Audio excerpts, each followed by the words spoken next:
ஜோதிட ஆர்வலருக்கு எல்லாருக்கும் வணக்கங்க. நாம இந்த ஜோதிட பதிவுல கிரக சேர்க்கையை பத்தி லைனா பார்த்துட்டு இருக்கிறோம். அதுல முதல் கிரக சேர்க்கை சூரியன் சந்திரனை பத்தி நம்ம போன பதிவுல பார்த்தோம். இந்த பதிவுல சூரியனோட செவ்வாய் சேர்ந்தா என்ன பலன்கள் நடக்கும்னா லைனா பார்க்க போறோம். சரி நண்பர்கள், நம்ம ஆல்ரெடி போன பதிவுல சொல்லிக்கிறோம் சூரியனோட செவ்வாய் இணைய கூடாதுன்னு சொல்லிக்கிறோம். சரி, இப்ப சூரியன் செவ்வாய் இணைவு எப்படி இருக்கும் அதான் நம்ம பார்க்க போறோம். சூரியன் செவ்வாய் இணைவு ஒரு நல்ல இணைவா அப்படின்னு நம்ம பாக்குறப்ப சூரியன் செவ்வாய் இணைவு கண்டிப்பா பாதி நன்மையும் பாதி கெடுதலையும் செய்யுது. ஏன்னா சூரியன் செவ்வாய் இந்த காம்பினேஷன் பாத்தீங்கன்னா அவர் தந்தையாருக்கு நல்ல சொத்து சுகம் இருக்கும், பூர்வீக சொத்து இருக்கும், வீடு வாங்குவாரு, நல்லா தந்தையார் நல்லா வளர்ச்சி பெறுவார், தந்தையார் சொத்து சுகம் வீடு உள்ள ஒரு அமைப்பாளரா இருப்பாரு. இது எல்லாமே ஓகே. ஜாதகருக்கு அதே மாதிரி சூரியன் செவ்வாய் நட்பு கிரகம். சோ அதனால ஜாதகருக்கும் ஒரு நல்ல மனை கிடைக்கும், வீடு கிடைக்கும், இது எல்லாமே ஓகே. ஆனா இந்த சூரியன் செவ்வாய் காம்பினேஷன்ல இன்னும் நிறைய சிக்கல்களும் இருக்குது. என்னன்னா நீங்க பாருங்க, சூரியன் செவ்வாய் ஒரு ராசி கட்டத்துல சேர்ந்து இருந்தா நீங்க மெயினா நம்ம கிரக சேர்க்கையில நிறைய பேர் இந்த டிகிரியை பார்க்காமலே ஒரே ராசியில சேர்ந்துக்குதா, அதனால இப்படி நடக்கும், இந்த கிரக சேர்க்கை இருக்குது அதனால இவ்வளவு பாதிப்பு வரும் அப்படின்னு சொல்லிடுறீங்க. அப்ப நான் என்ன சொல்றேன்னா, ஒரே ராசியில கிரகங்கள் இருந்தாலும் அந்த கிரகத்துக்கு உள்ள டிஃபரண்ட்னா டிஸ்டன்ஸ், இடைவெளி எவ்வளவு ஆகுதுன்னு முதல்ல பாருங்க.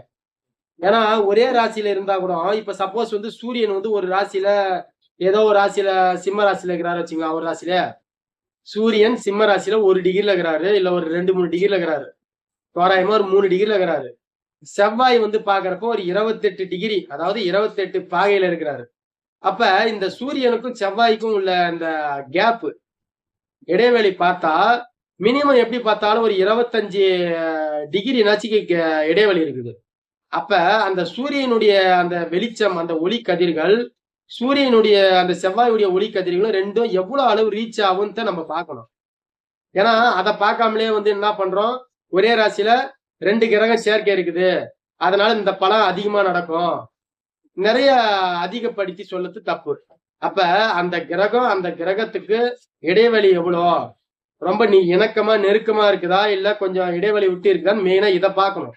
அதனாலதான் இப்ப நான்லாம் ஜாதகம் பாக்குறப்ப கண்டிப்பா டிகிரி இல்லாம ஜாதகத்தையே பார்க்க மாட்டேன். அது பாரம்பரிய முறையில இருந்தாலும் சரி, பிருகுநந்தி நாடி முறையில சரி, வெத்தலை பிரசனை எந்த பிரசன்ன வகையில எது பார்த்தாலும் டிகிரியை போடாம நான் ஜாதகத்தையே பார்க்க மாட்டேன். ஏன்னா டிகிரியை போடாம ஜாதகத்தை பார்க்கறது துல்லியமா வராது. நம்ம சொல்லிடுவோம் இந்த ராசியில கிரக சேர்க்கை இருக்குது, பார்த்தா அது 2 டிகிரில இருக்கும், அந்த இன்னொரு கிரகம் அந்த ராசியை முடிகிற தருவாயில 29 டிகிரில இருக்கலாம். அப்ப அதோடைய பார்வையானது அடுத்த ராசியை தான் பார்வை பார்க்கும். இப்ப ஒரு கிரகம் 28 டிகிரில இருந்தா அது அடுத்த ராசியுடைய பார்வை தளம் தான் அதிகமா இருக்கும். அப்ப அதை நம்ம முதல்ல புரிஞ்சுக்கணும். அப்ப அந்த கிரகத்துக்குள்ள அந்த டிகிரியை மெயினா பாருங்க. அப்ப சூரியன் செவ்வாய் என்ன பண்ணுன்னு கேட்டீங்கன்னா தைரியத்தை கொடுக்கும், துணிச்சலை கொடுக்கும். எதையும் செய்யக்கூடிய ஒரு துணிச்சலை கொடுக்கறது எதுன்னு கேட்டீங்கன்னா இந்த சூரியன் செவ்வாய் தான். பெரும்பாலும் இந்த சூரியன் செவ்வாய் சேர்க்கை இருக்கிறவங்களுக்கு இந்த கேந்திரம் திரிகோணம் ஒரு சுபஸ்தானம் தவிர்த்து ஏதாவது அசுபஸ்தானங்கள்ல இந்த மாதிரி சேர்க்கை இருந்தா அவங்க ரொம்ப துணிச்சலா இருப்பாங்க, வீரம் அதிகமா இருக்கும். அதனால பல இஷ்யூ பல பிரச்சனைகள்லாம் அவங்க சந்திப்பாங்க. அது மட்டும் இல்லாம சூரியன் செவ்வாய் இந்த காம்பினேஷன் தொழில பெரும் பிரச்சனைகள் உண்டு பண்ணும். நான் சொன்ன மாதிரி தந்தையாருக்கு சொத்து சுகம், அவருக்கு ஒரு பூர்வீக சொத்தோ இல்ல வீடோ மனை கிடைக்கிறது, இந்த யோகம்லாம் கிடைக்கும். ஆனா அது கூட தொழில எப்பவுமே ஒரு போராட்ட நிலைமையை இந்த சூரியன் செவ்வாய் ஏற்படுத்துவாரு. இது நீங்க பல ஜாதகத்தை எடுத்து பாருங்க, கண்டிப்பா இந்த அமைப்பு இருக்கும். சூரியன் செவ்வாய் எங்க சேர்ந்து இருந்தாலும் தொழில கண்டிப்பா அவர்களுக்கு ஒரு போராட்டம் இருக்கும், நிலையான ஒரு தொழில் அமையாது. அதே மாதிரி பாத்தீங்கன்னா இந்த சூரியன் செவ்வாய் ரெண்டுமே நெருப்பு கிரகம்.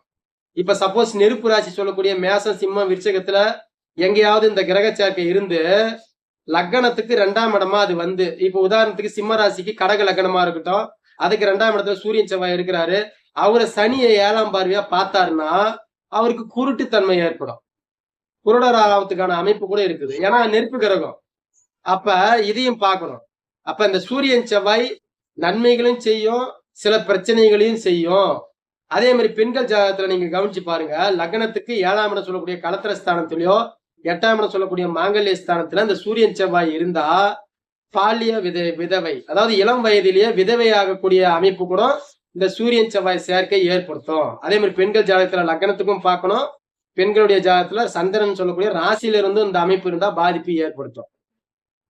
அப்ப சூரியன் செவ்வாய் கிரக சேர்க்கை வந்து நன்மை தருமா இல்லைன்னா பாதகத்தை தருமா அப்படின்னு நீங்க கேட்டீங்கன்னா கண்டிப்பா இந்த சூரியன் செவ்வாய் நன்மை எந்த அளவுக்கு நன்மையை தருகிறதோ அந்த அளவுக்கு பாதகத்தையும் தரும் அப்படின்ட்டு வந்து அதாங்க உண்மை. நீங்க ஜாதகத்தை நீங்க ஆராய்ச்சி பண்ணி பாருங்க. சூரியன் செவ்வாய் இருக்கிறவங்களுக்கு கண்டிப்பா உடம்பு உஷ்ணமா இருக்கும்.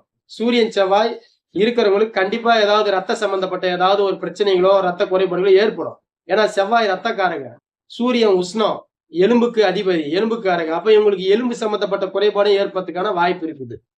அப்ப இந்த சூரிய செவ்வாய் இருக்கிறப்ப மேல் அதிகாரிகள் சொல்லக்கூடிய மேல் பொசிஷன்ல இருக்கக்கூடிய அவங்க கூட ஒரு வாக்குவாதம் செய்யக்கூடிய தன்மை உங்களுக்கு ஏற்படும். ஏன்னா இவங்களுக்கு நான் சொன்ன மாதிரி படபடப்பு ஒரு வேகம்லாம் அதிகமா இருக்கும். எதையும் எடுத்தங்கவுத்தன் பேசக்கூடிய குணம் இந்த சூரியன் செவ்வாய்க்கு இருக்கும். அதே மாதிரி சூரியன் செவ்வாய் அரசு சம்பந்தப்பட்ட தொடர்பு இருக்கும். அரசாங்க சம்பந்தப்பட்ட தொடர்போ ஆதரவோ இவங்களுக்கு ஏற்படுறதுக்கான அமைப்பு இருக்கும். சரி நண்பர்களே, இப்ப எந்த ராசியில இருந்தாலும் கிரக சேர்க்கையா அந்த டிகிரியை வச்சு பாருங்க. டிகிரி இல்லாம பார்க்காதீங்க. சரி, அடுத்து நம்ம சூரியனோட புதன் காம்பினேஷன் இணைவு எப்படி இருக்கும் நம்ம அடுத்த பதிவில் பார்க்கலாம். நன்றி, வணக்கம்.